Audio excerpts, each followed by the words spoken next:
अस्सलाम वालेकुम। मैं डॉक्टर इमरान जा एक बार फिर आपके साथ। आज का टॉपिक भी बड़ा दिलचस्प और बर्निंग है कि डेंटल क्राउन और डेंटल विनीगर में से कौन सा बेहतर है।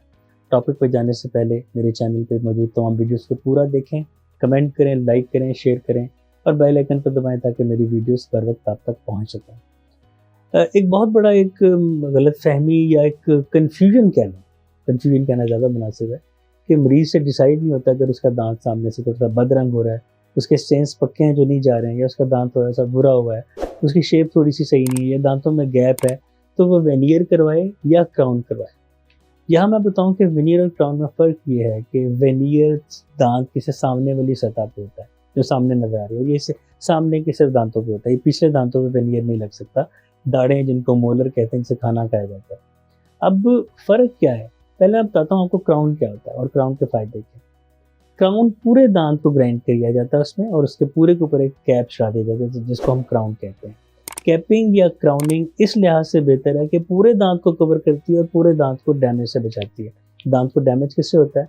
इंसानी थूक में मौजूद जो बैक्टीरिया खुराक के बचे खुचे ज़रात के साथ मिलकर दाँत को गलाते हैं, उसको हम क्राउन के ज़रिए बचाने की कोशिश करते हैं, जबकि वेनियर्स में ऐसा नहीं हो पाता। दूसरा कि क्राउन की जो फिक्सेशन है दाँत के साथ कैपिंग की, वो ज़्यादा होती है क्योंकि उसके पास सरफेस एरिया ज़्यादा होता है। हम जो सीमेंटिंग एजेंट या ग्लू या वो मटेरियल जिससे हम क्राउन को जोड़ते हैं कुदरती दाँत के साथ, उसको ज़्यादा जगह मिलती है, तो जितना सरफेस एरिया ज़्यादा होता है, इतनी ही उसकी चिपकने की उम्र ज़्यादा होती है और वो ज़्यादा टाइम निकालता है। तीसरी बात ये कि क्राउन की लाइफ थोड़ी-सी ज़्यादा होती है। अब आते हैं वेनियर्स के फ़ायदे क्या हैं। वेनियर के फ़ायदे हैं कि ये दाँतों के कॉस्मेटिक में ज़्यादा अच्छा रोल प्ले करता है। दाँत बदरंग है लेकिन पूरा दाँत डैमेज नहीं है, वहाँ पे वेनियर काफ़ी है। पूरा दाँत ग्राइंड करके क्राउन लगाने की ज़रूरत नहीं है। वेनियर का दूसरा फ़ायदा ये है कि इसमें दाँत की सतह को कम रगड़ना पड़ता है, कम से कम नेचुरल टिश्यू में ग्राइंड करना पड़ता है।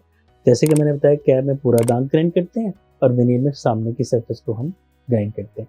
वेनियर का तीसरा फ़ायदा ये है कि अगर आपके दाँतों की शेप या उनका शेड या उनके ऊपर पक्के स्टेन्स हैं या थोड़े से उनके एंगल है, टिल्टेड है, तो उस पे वेनियर लगाना बेहतर है क्योंकि पूरा दाँत नहीं ग्राइंड करना पड़ता। मुझे उम्मीद है मेरी वीडियो से आपको फ़ायदा होता होगा। मेरे चैनल पे वीडियोज़ को पूरा देखें, कमेंट करें, लाइक करें, शेयर करें दोस्त अहबाब में ताकि मेरी वीडियोज़ ज़्यादा लोगों तक पहुँचे। बेल आइकन को दबाएँ ताकि वीडियोज़ बर वक़्त आप तक पहुँच सकें। आज के लिए इतना काफ़ी है। अपना बहुत ख़्याल रखिएगा। शुक्रिया।